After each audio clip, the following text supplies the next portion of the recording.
Assalamualaikum warahmatullahi wabarakatuh. Pada kesempatan kali ini kami akan melaksanakan kegiatan coaching dalam rangka memenuhi tugas demonstrasi kontekstual modul 2.3 coaching untuk supervisi akademik.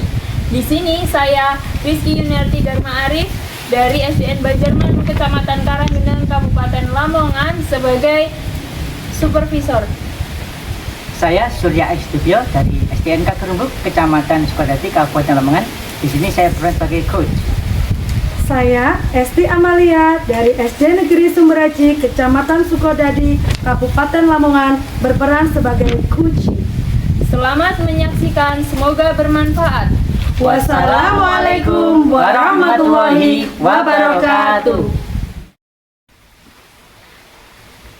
Assalamualaikum Pak, bagaimana kabarnya hari ini? Alhamdulillah baik-baik saja, sehat Bu. Ibu juga sehat kan hari ini? Alhamdulillah, saya juga sehat hari ini. Hari ini Bapak akan melakukan praktek coaching ya? Iya. Di sini saya ingin sharing tentang rubrik penilaian tentang percakapan coaching. Gimana Bapak? Bisa sakit nomor badan? Oh sakit Bu, siap. Nanti saya ini ingin rubrik saya nanti itu tentang pilihan coaching itu yang saya lakukan dengan Ibu Esti. Nanti lebih spesifik supaya nanti mudah mengidentifikasi keberhasilan sejauh mana tingkat keberhasilan saya ketika saya menggali potensi yang ada pada diri Ibu Esti sebagai coach, begitu. Oke. Baik Pak, sebelumnya kita melakukan coaching, sebagai awal saya akan melakukan beberapa pertanyaan. Oke, monggo. Pertama-tama saya akan mendiskusikan tentang rubrik penilaian kita hari ini. Coaching kita pada pagi hari ini, coach dan coachee akan saya amati dan nilai sesuai dengan rubrik penilaian. Sudah sesuai dengan alur tirta atau belum? Kemudian bagaimana Bapak memberikan pertanyaan berbobot kepada coachee dan juga bagaimana coachee tersebut merespon atau menanggapi pertanyaan dari coachnya. Nah, jangan lupa disesuaikan dengan prinsip coaching, diantaranya kemitraan, proses kreatif, dan memaksimalkan potensi. Baik Pak, yang pertama kompetensi coaching mana yang ingin Bapak kembangkan? Baiklah Bu, kompetensi coaching yang ingin saya kembangkan adalah itu yang pertama presence atau kehadiran penuh, terus mendengarkan aktif, terus yang selanjutnya memberikan pertanyaan berbobot sehingga nanti saya dapat mengiring coaching untuk menggali potensi dirinya sendiri. Lalu pertanyaan yang kedua, bagaimana bagian kompetensi mana yang akan Bapak kembangkan secara spesifik yang ingin diobservasi Bapak? Ya baik, kompetensi yang spesifik yang saya ingin kembangkan yaitu mendengarkan aktif dan juga memberikan pertanyaan berbobot. Kemudian yang terakhir, indikator ketercapaian tujuan yang bagaimana yang ingin Bapak dalam proses coaching kali ini? Ya, nanti itu saya ingin menggali potensi coaching dengan indikatornya, misalnya Ibu Esti bisa melakukan ide kreatif, bisa melaksanakan rencana aksi serta bisa mengatasi permasalahannya ketika melaksanakan rencana aksi tersebut, serta coaching dapat mempertanggungjawabkan aksi yang dilakukannya. Baik Bapak, demikian pra-observasi kali ini. Silakan Bapak melakukan coaching terhadap coach. Kami persilahkan. Terima kasih Bu atas kesempatannya.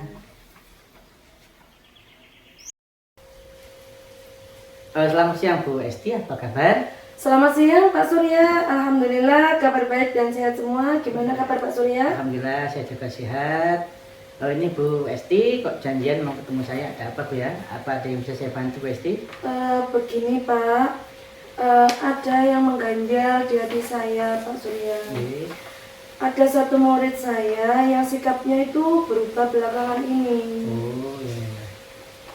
Berarti ibu ini ada masalah dengan muridnya. Nah nanti itu ibu ini mau ketemu saya ya, membicarakan masalah itu, dan nanti apa yang ibu harapkan dari pertemuan kita hari ini Bu? Saya berharap mendapat solusi, gambaran dan ketenangan dari masalah yang saya hadapi ini setelah saya berbincang-bincang dengan Pak Surya. Oke, baiklah, nanti semoga nanti kita mendapatkan pemecahan dari masalah ini. Amin. Tadi Bu Esti menyampaikan ada ganjalan dengan satu siswa Bu Esti yang sikapnya berubah belakangan ini. Nah, bisa Ibu Esti ceritakan seperti apa Bu perubahannya? Jadi begini Pak Surya, Nggih. di awal masuk semester 1, murid saya yang bernama Sherly ini adalah murid yang aktif, ceria, pintar, selalu fokus dan bersemangat dalam proses pembelajaran. Iya. Tetapi 1 bulan terakhir ini Sherly berubah Pak. Dia menjadi sering murung, pendiam, dan tidak fokus dalam proses pembelajaran sehingga nilainya merosot drastis Pak Surya. Begitu, oke. Oh, yang saya tangkap dari yang apa Bu Esti ceritakan tadi, yang Sherly ini mulanya ceria, terus menjadi pendiam, pemurung, terus gak sama belajar. Nah, kira-kira dari pengamatan Bu Esti tadi, penyebab dari perubahan sikap Sherly itu apa? Sudah Pak, saya sudah melakukan pendekatan terhadap murid saya tersebut. Tetapi saat saya bertanya, jawaban dia hanya tidak ada apa-apa Bu, gitu. Saya cuma capek, alasannya seperti itu Pak Surya. Oh, berarti Ibu ini sudah melakukan pendekatan kepada Sherly. Terus selain itu apalagi yang Bu Esti lakukan?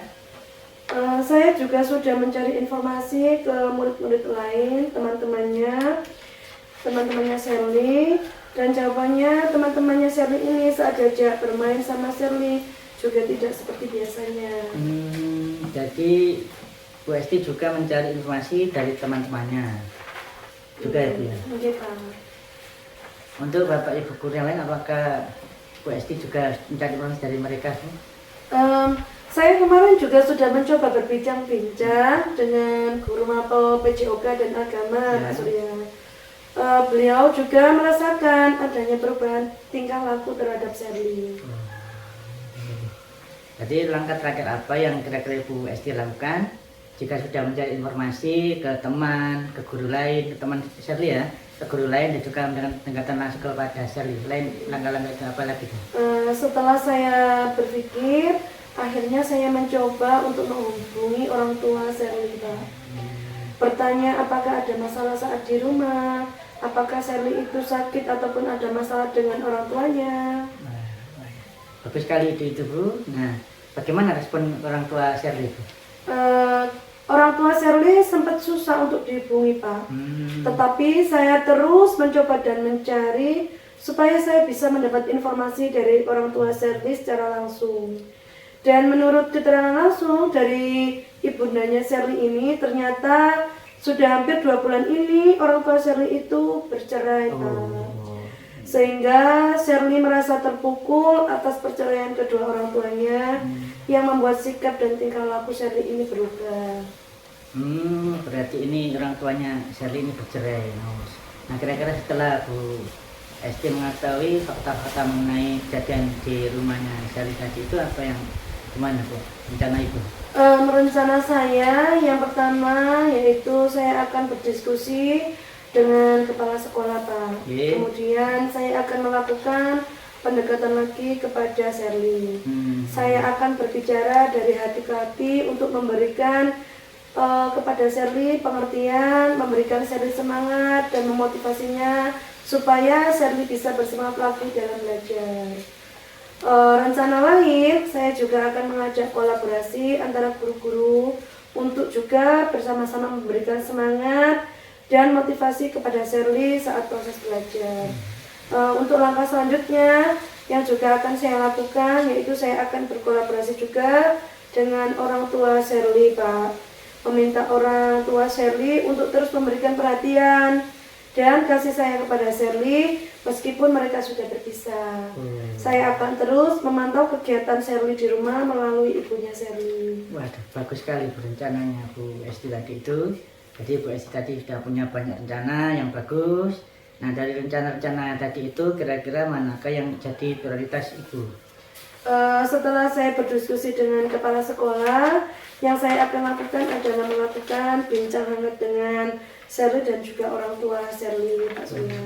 Kemudian untuk langkah terakhirnya, saya akan berkolaborasi dengan rekan-rekan dan guru lain. Oh, betul sekali yang Ibu kapan itu. Nah, selanjutnya kira-kira komitmen apa yang Bu Esti lakukan setelah menguraikan rencana-rencana Bu Esti tadi itu? Komitmen yang saya akan lakukan, saya akan terus berkomitmen untuk terus melakukan komunikasi dengan Sherly dan juga orang tua Sherly supaya dapat memberikan motivasi dan perhatian kepada Sherly secara menyeluruh dan berkelanjutan. Waduh, bagus sekali rencana tersebut Bu Esti. Nah, terus kapan Ibu Esti akan melakukan kegiatan tersebut yang telah Ibu uraikan tadi itu? Saya ingin melakukan secepatnya Pak Surya, karena saya ingin melihat Sherly menjadi anak yang ceria lagi dan bersemangat dalam belajar. Tentu saja kegiatan itu membutuhkan bantuan. Nah, kira-kira bantuan dari mana saja yang Ibu butuhkan untuk melaksanakan kegiatan-kegiatan tersebut? Tentu saja Pak Surya, saya akan membutuhkan bantuan yang paling utama yaitu dari orang tua Sherly. Kemudian dari rekan guru lain seperti guru mapel, PJOK, agama, dan juga lainnya. Kemudian kepala sekolah dan juga teman-teman Sherly di kelas. Bagus sekali Bu. Itu dukungan itu tentu saja dibutuhkan. Nah, dukungan dari mana saja yang Bu Rizky butuhkan selain dari itu tadi? Dukungan orang tua Sherly yang paling penting. Yang paling penting ya, betul sekali. Kemudian dukungan kepala sekolah dan juga dukungan dari guru lain. Wah, luar biasa sekali rencana yang Ibu uraikan tadi. Nah, semoga dapat berjalan lancar. Nah, sekarang setelah Ibu menyampaikan masalah-masalah Ibu tadi, sekarang bagaimana perasaan Bu Esti setelah kita berbincang-bincang tadi Bu? Wah, terima kasih sekali Pak Surya. Saya merasa lega dan senang bisa berbincang dengan Pak Surya dan telah menemukan solusi dari kejanggalan saya. Terima kasih banyak ya Pak Surya. Oke, sama-sama. Terima kasih Bu Esti. Mungkin ada lagi yang bisa Bu sampaikan, monggo. Saya rasa cukup Pak Surya. Terima kasih banyak Pak Surya sudah meluangkan waktu untuk berbincang bersama saya sehingga saya bisa menemukan solusi dari permasalahan saya. Sekali lagi terima kasih ya Pak Surya. Sama-sama Bu, terima kasih.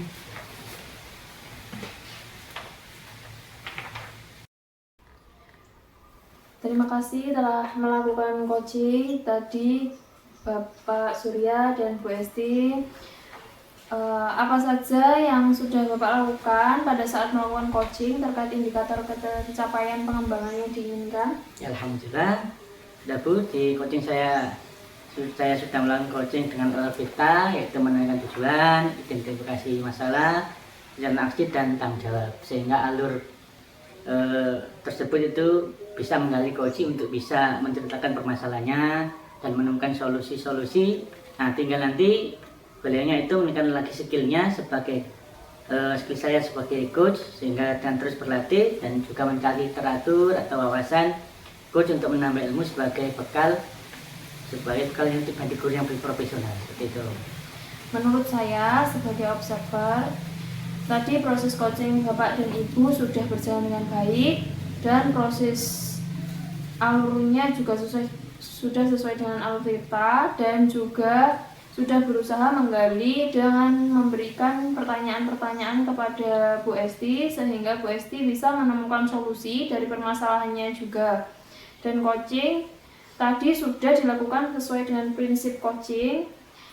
Catatan hasil observasi sudah bagus, hanya butuh jam terbang yang lebih banyak untuk meningkatkan skill dalam menggali potensi yang ada dalam diri coaching. Baik Bu, terima kasih atas penguatannya. Ini adalah bahan untuk meningkatkan skill saya dalam coach seorang coach, sehingga nanti saya bisa melakukan kegiatan coaching dengan lebih baik lagi.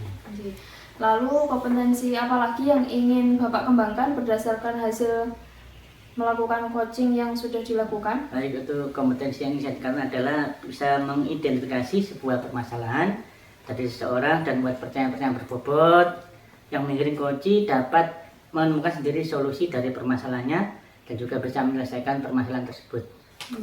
Baik Bapak, saya kira cukup dari saya. Semoga kedepannya kita bisa melakukan coaching dengan lebih baik lagi. Demikian observasi kita hari ini, semoga bermanfaat. Mari kita akhiri perjumpaan kita kali ini. Wassalamualaikum warahmatullahi wabarakatuh. Waalaikumsalam warahmatullahi wabarakatuh.